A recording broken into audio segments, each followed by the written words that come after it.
Hey guys, what's going on? Everybody good? Yeah. All right. I want to say hello to Ashburn and thank you again for being a part of our church. You are an incredible part of our family and we love you very much. Have you ever looked back in your life and just kind of seen God kind of put you in the right place at the right time for you to make a decision that has impacted your life in an incredible way? Or maybe He's put you in the right place at the right time so that you could advance the kingdom of God in some way, shape, or form. He could use you to do that. That's just an awesome opportunity to be a part of that. I told you about the time when the two people got on the airplane next to me a 3 weeks ago, and I'll never, ever forget that as long as I live. Two random people sit next to me on the plane. The guy ends up getting saved. The wife comes up and says, I've been praying for my husband for years. We were supposed to be on that flight before this flight, and it got canceled, and we got on this flight, and I'm sitting there thinking, God thing, total God appointment, total God meeting. You know, one time I knocked on a door randomly. I was going door to door, knocked on this door. A lady comes to the door. She starts crying, and she goes, would you please go visit my father-in-law? He's dying. I go and I visit this guy. He gives his life to Christ. And then 3 weeks later, he passes away. His wife comes up to me afterwards. I went to the hospital after he passed away. She came up to me and she said, I just thought you ought to know his last words. He said, I see gates of pearl. I see a bright light. It's a beautiful place. And then he died. I literally walked out of that hospital with tears pouring on my face. I'm thinking, oh my word, it was a God moment. I mean, the whole thing, meeting this family and getting to know this family was a complete God appointment. And right place, right time, God puts it all together, total God moment. You know, every single one of us have those. We all have those God moments in our lives. We all have those God appointments in our lives. And most of the time, for us to take advantage of them, it takes three things. The first thing it takes boldness.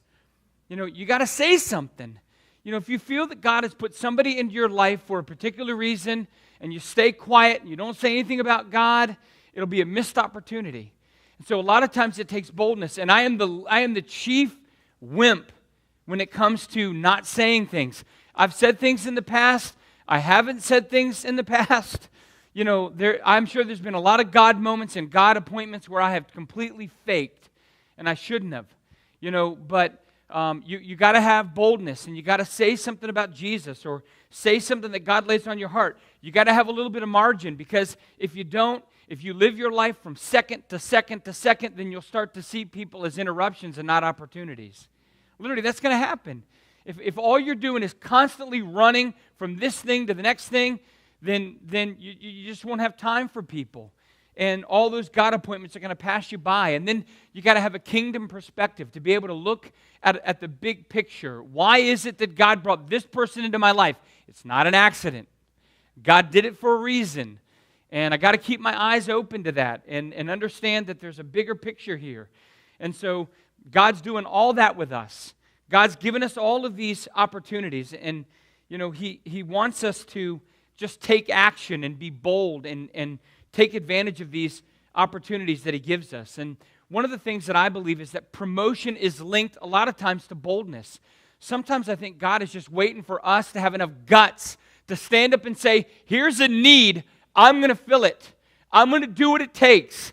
I'm the one that's going to step up. I'm not going to say, somebody else will take care of it. Somebody else will meet the need. Sometimes God's just waiting for us to have enough guts to stand up and do what needs to be done. And I honestly think that when we're willing to do that, God promotes us. He promotes us. He puts us in the place that we need to be. He gives us the promotion that we need in order to accomplish whatever His will is. And you know, it happened all through the Bible. Pretty much every Bible story you read were people stepping up with faith and guts to do something that other people weren't willing to do. And God was promoting people left and right because of that. You know, I go all the way back to Deuteronomy chapter 30. Moses is getting ready to die. He brings all the people of Israel together. He says, I'm basically placing life and death in front of you. I recommend you choose life. That would be a good choice. Life's a whole lot better than death. Basically is what he said. He said, but I know you're going to make rotten choices at times. I know you're going to make mistakes. I know you're going to fail. And then I love this promise. This promise is so insane. It's awesome. Deuteronomy chapter 30, verse 2, he says, when you mess up, when you make a mistake, when you make that bad choice, if you will make a decision to turn to the Lord again, you and your children, if you and your children begin, it's like a fresh start. It's like a second chance. If you will begin again to obey me wholeheartedly, all my commands, you know what I'm going to do? I'm going to restore you. I'm going to restore your fortunes. I'm going to show mercy on you. I'm going to gather you back from the fact that I've scattered you. I don't care how far you've gone away from me. I'm going to gather you back, and I'm going to restore you, and I'm going to show mercy to you. And I love verse 4, because so many times people think, but you don't know how far I've gone away from God. It doesn't matter how far away you go away from God. You're always welcome to come home. Always. I love what he says. Even if you think you're scattered to the ends of the earth, the Lord your God will go and find you. He'll go and find you. You think, yeah, but I'm suffering with addiction. I've been unfaithful to my spouse. I've had so many hurtful actions. I've strayed so far away from God, I don't think He's interested in me anymore. That's a bunch of baloney. No matter how far you've gone away from God, He will come after you. He will find you. He will restore you. He will show you mercy. That's what I love about. That's an amazing promise. And the Bible says, you know what? You begin again to follow Him and obey Him and teach your children to wholeheartedly obey His commands. And He's coming after you. That's a phenomenal promise. And so after this promise takes place, Moses dies. Joshua then takes over. And Joshua leads the people into the promised land. You're reading about that now in the Joshua Challenge, which is awesome. Joshua then dies. And he didn't really raise up a leader with him. And because of that fact, there was really no leadership. There was a vacuum of leadership. And as a result of that, the whole nation dove into this sin cycle. They would sin. They would be conquered by some kind of foreign army. And then they would repent. And they would say, dear God, we're so sorry. We're so sorry. And then God would raise up a judge. And then that judge would be used to conquer whatever army that was. And then guess what they would do again? They would sin. And it literally happened. That's why they call it a cycle. And sometimes we can get in a cycle like that. Sometimes that's how we live our lives. We're like, God, I want to live for you. I want to live for you. And then we go for sin. And we go, oh, sorry, God, I want to live for you. I want to live for you. And they go for sin. And it's a cycle. And it's almost like God says, hello, this is not helping you. I keep raising up judges to help you and get you out of these messes, but you keep diving head over heels into sin again and again. 13 times they did it in a row. It's called the book of Judges. That's what happened. 13 different times. And God raises up judges and pulls them out of this pattern. And then 4 men are highlighted. Samuel, Saul, David, and Solomon. 3 of them are kings. 1 of them is a prophet. Solomon sins. And because of Solomon's sin, God decided to divide the kingdom. There's a northern kingdom and there's a southern kingdom. The northern kingdom was overthrown by the Assyrians. 140 years later, the southern kingdom was overthrown by the Babylonians. King Nebuchadnezzar. Do you remember King Neb? Everybody remember him? Woot, woot. We know King Neb. Awesome guy. The amazing thing about the southern kingdom was this. They remained intact. The northern kingdom was literally absorbed into the culture of Assyria. The southern kingdom remained intact, even though the Babylonians were over them. And one of the reasons why was because there was a whole lot of people that saw a whole lot of need, that had a whole lot of guts, that stood up and God promoted them. Guys like Daniel. Guys like Shadrach, Meshach, and Abednego. People that said, I don't care what you do. We're not eating your food. We're not going to bow down to your gods. We're not doing it. Boom, right? That's our sort of thing we do here. Shadrach, Meshach, and Abednego are like, boom. We're not bowing down to your idols, right? And then literally King Nebuchadnezzar's like, well, you're going in a furnace. And they're like, whatever. Throw us in a furnace. And literally their whole mentality is, God can save us, but if He doesn't, we still ain't going to bow. And literally, guys that were leading these foreign empires were learning by the guts and the courage of men of God and women of God that were standing up and doing what was right no matter what. They were learning that God was the one true God. And so they were staying intact, and it was awesome. Then God brings us another empire, the Medes and the Persians, along. They destroy the Babylonians. And God allowed it to happen because there was a dude named Cyrus that was going to allow all of the Jews to go back to Jerusalem. And that's what happened. Zerubbabel. Any Zerubbabels in the house? I always ask if there's we got one Zerubbabel. Any others? Two. And you guys are brothers. So that's weird. That's like Daryl and my other brother Daryl. So here's the deal. This guy's name is Zerubbabel. Leads them back to Jerusalem. They end up rebuilding the temple. 21 years later, the temple is rebuilt. The problem is the city is still in ruins. The walls are not rebuilt. Even though there are leaders there are religious leaders, there are political leaders in Jerusalem. Nobody's going to rebuild the city because everybody's mocking them, making fun of them, threatening them. Everybody's afraid. They're afraid to rebuild the walls. They're afraid to rebuild the city. And so they're living in this fear of being attacked and mocked. Back in Media Persia, there was a little baby that was born. This little baby was a Jew. And because he was a Jew, he was a slave. The only thing about it was this. God put this particular kid in an incredible position at just the right time, just the right place. And he raised up this kid, and his name, of course, was Nehemiah. Nehemiah became the cupbearer for the king of Media Persia. The guy's name was Artaxerxes at the time. He is serving in the presence of Artaxerxes. He's the cupbearer of Artaxerxes. How many of you believe that God can put you in the right place at the right time to accomplish His will? Raise your hand. Absolutely. Just like He did Nehemiah, He can do the same thing for you. Not can do the same thing. He is doing the same thing with you. He is bringing people into your life. He is putting you in a place where you can advance the kingdom of God on a regular basis. If you'll have the guts, and I'll have the guts to stand up and say something about it and do something about it. And I believe promotion is connected with that. We just got to act on the positions that God puts us in. I know you've heard this joke 1,000 times.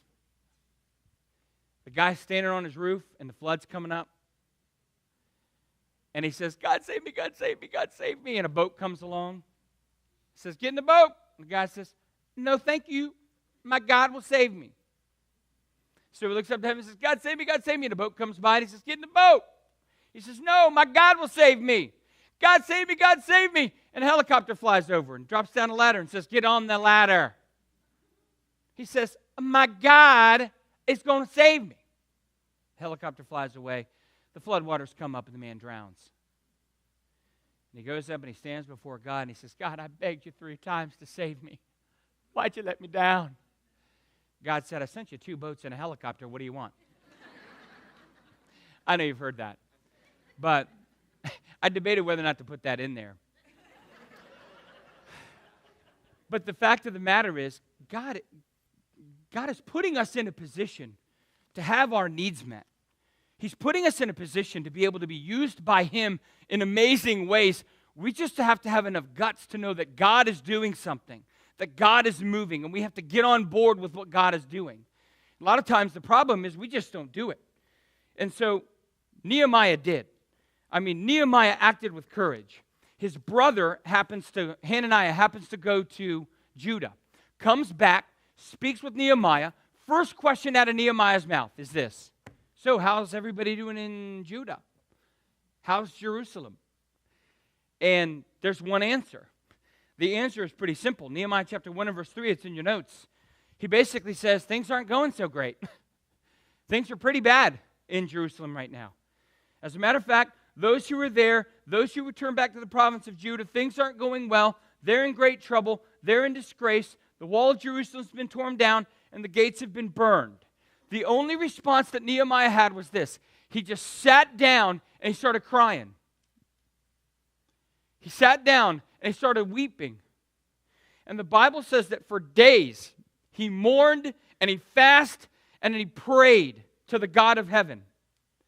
And it's like through this time, as he's thinking about the situation of Jerusalem and his people and all of this, it's almost like probably these ideas are popping into his head. Like, you know what? I'm going to do something about this. sick and tired of this. How long are the walls going to be down before somebody stands up with enough guts and goes up against the people that are threatening all of our people and says, no more. We're building the walls. We're rebuilding this city. No more. Nehemiah's getting all this. He's getting fired up. He's getting frustrated. He's starting to get ideas. He's starting to see an opportunity. And he's starting to realize that there's a cause. And it's a whole lot bigger than just his life. He's starting to get kingdom eyes. There's a big picture here. It's so much more than my life. It's so much more than my position. Oh, I'm a slave. I'm a butler for the king. Yeah, whatever. There's a cause. You think David went down to fight Goliath just because he was bored? Or he was trying to get notoriety? Hey, everybody, I think I'll do it so I can get, my name in lights. I don't think he cared about that. If you read the King James Version, what's it say? Is there not a cause? Is there not a cause? It's bigger than me. It's not even my battle. It's God's battle. I'm going to fight this dude. I'm sick and tired of him talking about my God that way. I'm sick and tired of him talking about my people that way. There's a cause. And I'm going to war. And that's exactly what David did. Nehemiah looks at this. Hey, listen, there's lots of obstacles. I mean, think about it. He's 900 miles away from Jerusalem. How many of you guys have ever walked from Washington, D.C. to Miami, Florida? Anybody ever done that? Raise your hand. No. That's a long way to walk. But that's about the distance that he would have to walk if he walked from the fortress at Susa, which is over in Iran, all the way over to Jerusalem. 900 miles by road.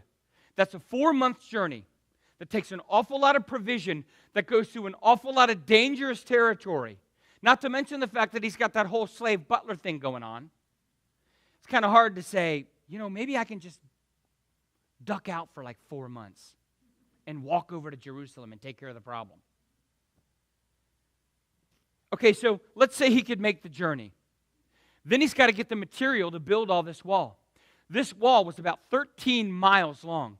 That is a wall that stretches from the Gainesville exit on 66, all the way down 66 to the Fairfax County Parkway exit. That's a lot of material.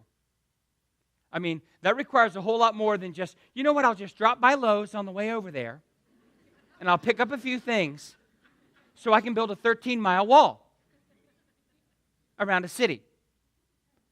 It's going to take a whole lot more than just dropping by Lowe's. So what if he can make the journey, and what if he could get the material? What is he going to do when he shows up? Who in the world is going to build this wall? Is he going to walk into the city and say, hey, everybody, my name's Nehemiah. I know you don't know me, but I got this crazy idea. I thought we could all get together and maybe build a wall. The manpower that this is going to take, this is a massive project. So here's what happens. Nehemiah basically does 3 things, and in these 3 things, God promotes him every single step of the way. And this is the message tonight. Number 1, you want to be promoted in life? Then trust the promises of God no matter what. Now, you sit here and you say this. Why in the world would you start with the promise that Moses started with? Why would you give all that history all the way up to Nehemiah? Here's why. Because that's exactly where Nehemiah started. Nehemiah started this entire process with that exact promise, those exact words that came out of the mouth of Moses, directly from God to Moses to the people of Israel before they went into the promised land. He went right back to that promise. Nehemiah built every idea. Nehemiah got all of his courage, got all of his strength from a promise that was given to them by God. That's what he founded everything on. Everything that he did was founded on this promise. No matter how far away you get from me, you can always come home. You can always come home. I will restore you. I will show you mercy. I will gather you from wherever you are. Even if you're 900 miles away, I'll do it. I'll take care of it. I'll handle it. I'll supply your need. That's what he was holding on to. That's what he started with. That's why I started with Moses' words to the people of Israel. And that's what he stood on, and that's what he believed. Cool thing about Nehemiah was this. I honestly believe that he expected God to keep his promise. I believe he expected him to. And the reason I believe he expected him to was because when he was sitting down and he was weeping and he was fasting and he was praying, he was also planning. He was coming up with a plan to make this impossible project actually happen. You know he had a plan. And here's how you know. 4 months later, he's praying and asking God, God, give me wisdom. God, give me a plan. God, use me to rebuild this wall. God, use me to bring encouragement to your people. 4 months later, after having this plan in his mind, a couple things happen. He's serving the king, and the king asks this question, why are you so sad? By the way, that never happens. Like the king is going to look at a slave butler and say, man, I'm interested in you. I really care about you. What's going on? What are you bumming about today? Come on, Nehemiah, what up? Can you imagine Nehemiah as he's getting the cups and everything ready, and all of a sudden he hears this, what's wrong? Why are you so sad today? He would probably just stopped. And he went, I've been waiting and praying my guts out for 4 months for an opportunity for something to happen, and I think it's about ready to happen. And the Bible even says that he starts to get nervous. Several times he just prays a simple prayer, and he goes, dear God, help me, dear God, help me, dear God, help me, because I'm going to talk to the king. And he gets enough boldness to look back at the king and say this, why shouldn't I be sad? That's kind of in your face, isn't it? Hey, why are you so sad? Why shouldn't I be sad?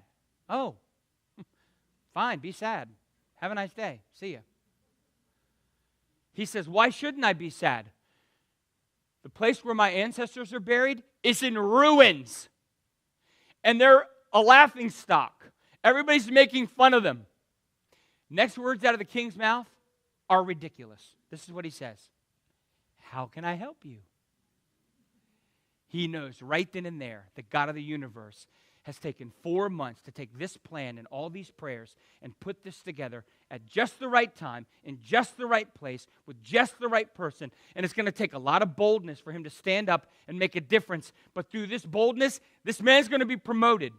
He's going to be promoted from a slave to leading Israel in building these walls around Jerusalem.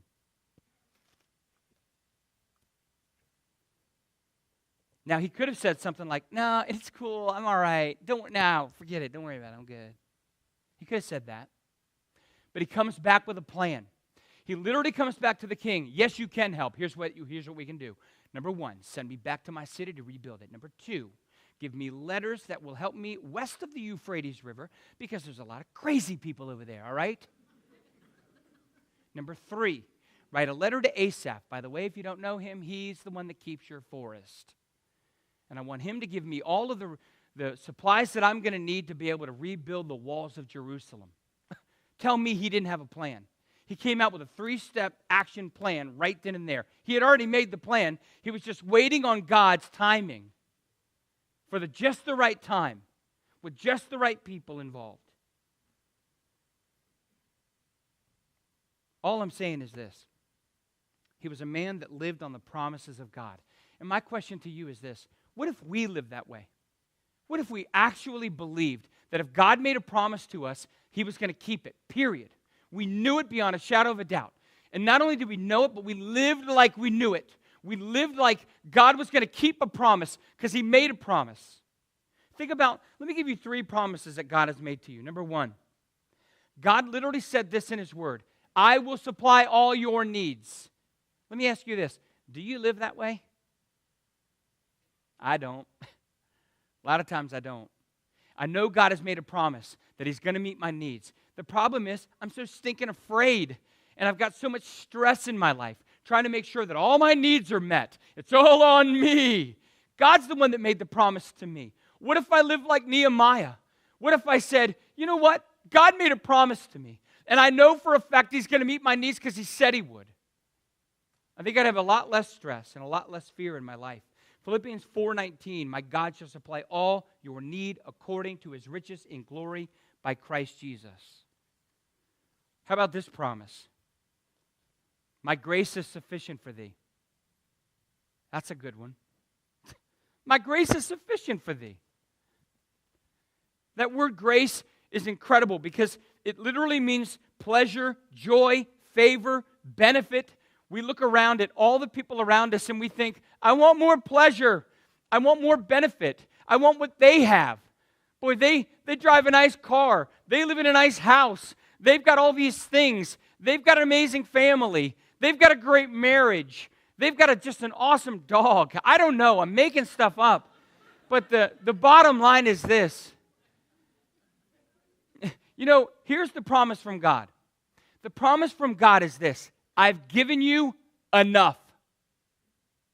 That's the promise. I've given you enough. I've given you enough pleasure. I've given you enough joy. I've given you enough favor. I've given you enough benefit. It is sufficient. Would you please stop looking at everybody else and trust me? But I'm in pain. My grace is sufficient. But I lost a loved one. My grace is sufficient. But I'm fighting an illness. My grace is sufficient. When are we going to live like the promises of God are true? I'm telling you right now, you trust God no matter what, and there's promotion.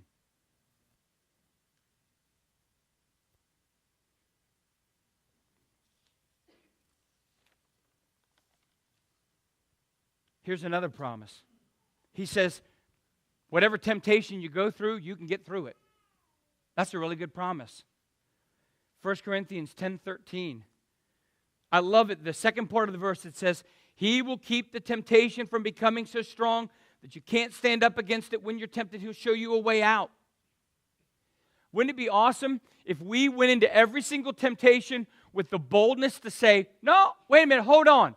My God made me a promise that I can beat this and I will beat this. My God made me a promise that he's going to give me a way of escape, so I'm holding out for the escape hatch because the escape hatch is coming. And I don't have to give in to this.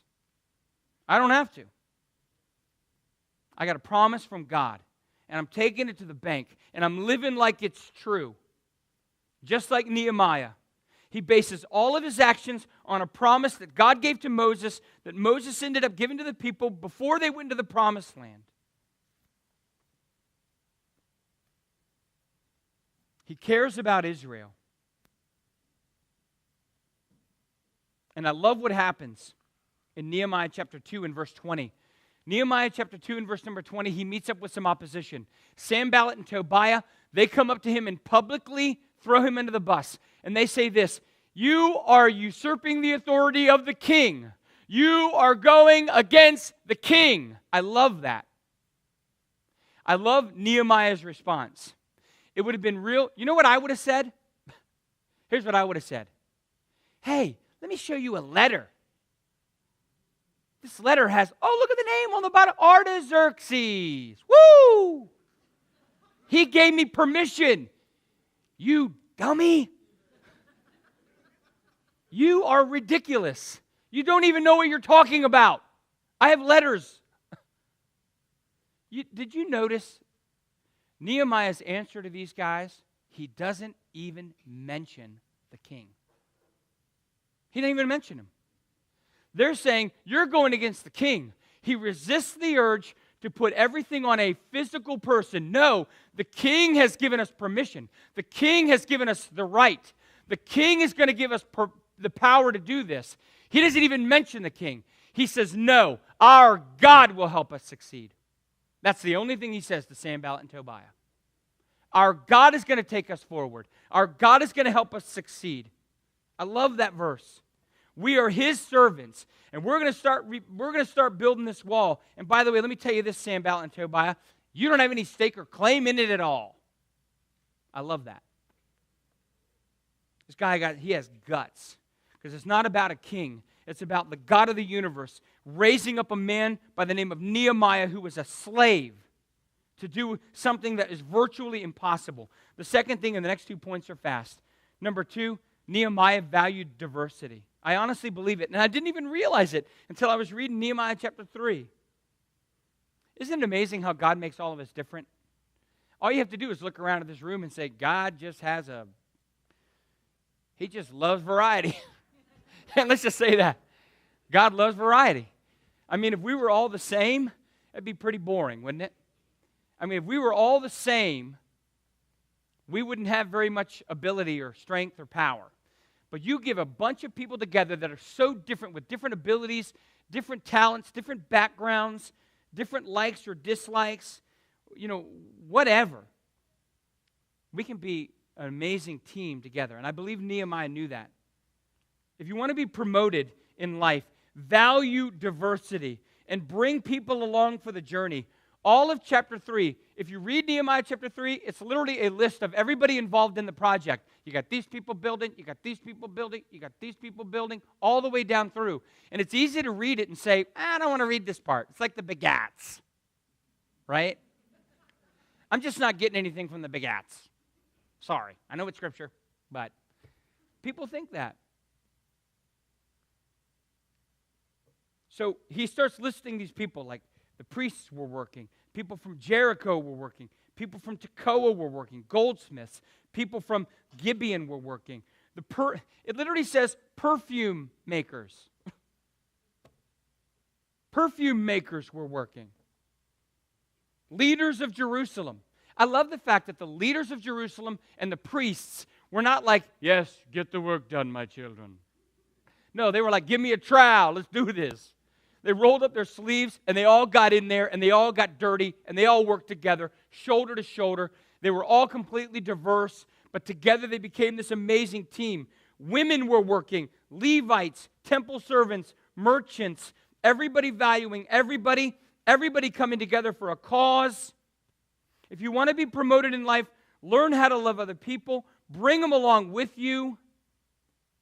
You say, yeah, but this person here has such a glaring weakness. How many of you believe that with every glaring weakness also comes a glaring strength? And what we need to do when we try to advance the kingdom of God is to minimize our weaknesses and to focus on our strengths and to get together with the things that unite us the most and move forward. And that's what Nehemiah did. Number 3, and lastly, I love the fact that he prayed his guts out, but he didn't just pray. He rolled up his sleeves and he went to work. He didn't just ask God for everything. God, please do everything for me. Amen. He didn't do that. You know what verse I love? I'll get to it in a minute. Pray about it and get to work. Nehemiah, he didn't just ask God to do everything. He's the one that put the plan together. He's the one that talked to the king. He's the one that made the journey. He's the one that put the team together. He's the one that did the work. He is the one that stood up to the enemies that came up to him over and over and was willing to fight them. And I love Nehemiah chapter 4, verses 8 and 9. They make plans. Literally, it got so bad that the Ammonites, the Arabs, Sanballat, Tobiah, Geshem, all these people get together and they say, let's get swords, let's form an army, and let's go kill those people. And then they made it known that they were going to do that. You know, they leaked that out to all the wall builders. They said, oh, by the way, we don't want to let this out, but we're going to come kill you. Like they were going to freak them out and scare them. And it did. It scared them. But I love what they did. They said, fine, you want to come fight us? Come fight us. We got a trowel in this hand. We got a sword in this hand. Let's go. It's on. And those guys were like, wow, they're really going to fight. They're really going to defend themselves. Are you kidding me? I love what it says in Nehemiah 4, 8, and 9. The Bible says they all made plans to come and fight against Jerusalem, to bring about confusion there, and I love this. So we all got together and we prayed, dear God, please guard us. Then what did we do? We all went out, grabbed our swords, and guarded the city. I love that. Yeah, we're going to pray and ask God to guard us. But you know what? It doesn't mean I'm not going to grab my sword and stand where anybody can get through a hole in the wall or a breach in the wall. I'm going to stand there and guard it. Yes, I prayed about it, but I'm also going to roll my sleeves up, pick my sword up, and fight if I have to fight to the death. I added to the death in there. I don't know why, but... They didn't just pray that a wall would drop out of the sky. They got together with trowels and built it. They didn't just pray that they would conquer their enemies. They picked up swords and they prepared to fight. And we got to realize that. We can't just pray, "Dear God, give me a job," while I sit here on the couch and play Super Mario Kart or whatever they're playing now. No, it's, "Dear God, help me to find a job." And then your new job, your new full-time job is finding a job. And you get up at the crack of dawn and you go out and knock every door and fill out every application until late at night, and then you get back in regular time or whatever. I'm not just going to pray, "Dear God, I pray that my children are godly." You can't just pray and ask your kids to be godly. You got to be a consistent example for them and consistently discipline them and consistently love them and intentionally point them to Jesus.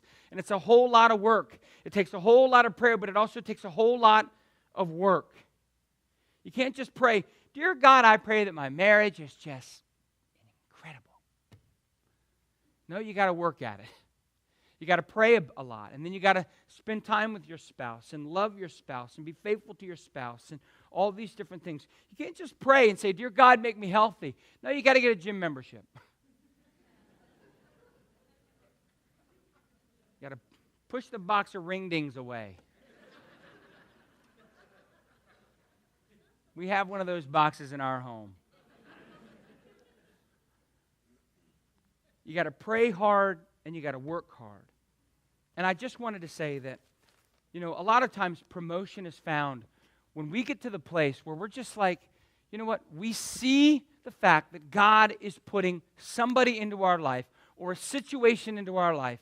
And God is just expecting us to have the boldness or the strength to be able to stand up and stand on His promises. He's already given us promises. I'm going to tell you, if God makes a promise to you, you can take it to the bank. It is absolutely, positively going to happen. You can act as if it is going to happen. Joshua, you know what God said to Joshua? And I know you know what God said to Joshua because you probably just read it. But God said to Joshua, "I've already given you the city. It's done. You guys are nervous about this, you're scared about this, but it's already done. You've already got the city." We stand on His promises. And I'm just saying, we need to have that kingdom perspective where we see God bringing people into our life and situations into our life, and we'll have the boldness to stand up and allow God to promote us to advance His kingdom, because that's the greatest way to live your life. Would you bow your heads and close your eyes for just a minute? Let me ask you this tonight. If you're here tonight without Christ, our main responsibility, I believe, as a church, is to give you an opportunity to get to know Jesus. Let me say this to you. 2,000 years ago, God became a human being. He came to this earth not to rule and reign as a king, not to stomp out a particular empire, a Roman Empire at that time. He didn't come just to deliver one generation of people from one empire. He came to deliver every single human being that has ever been born or ever will be born from the greatest enemy of all, not the Roman Empire, but from sin and from Satan. He came to die on a cross, to shed His blood, to wash away your sin.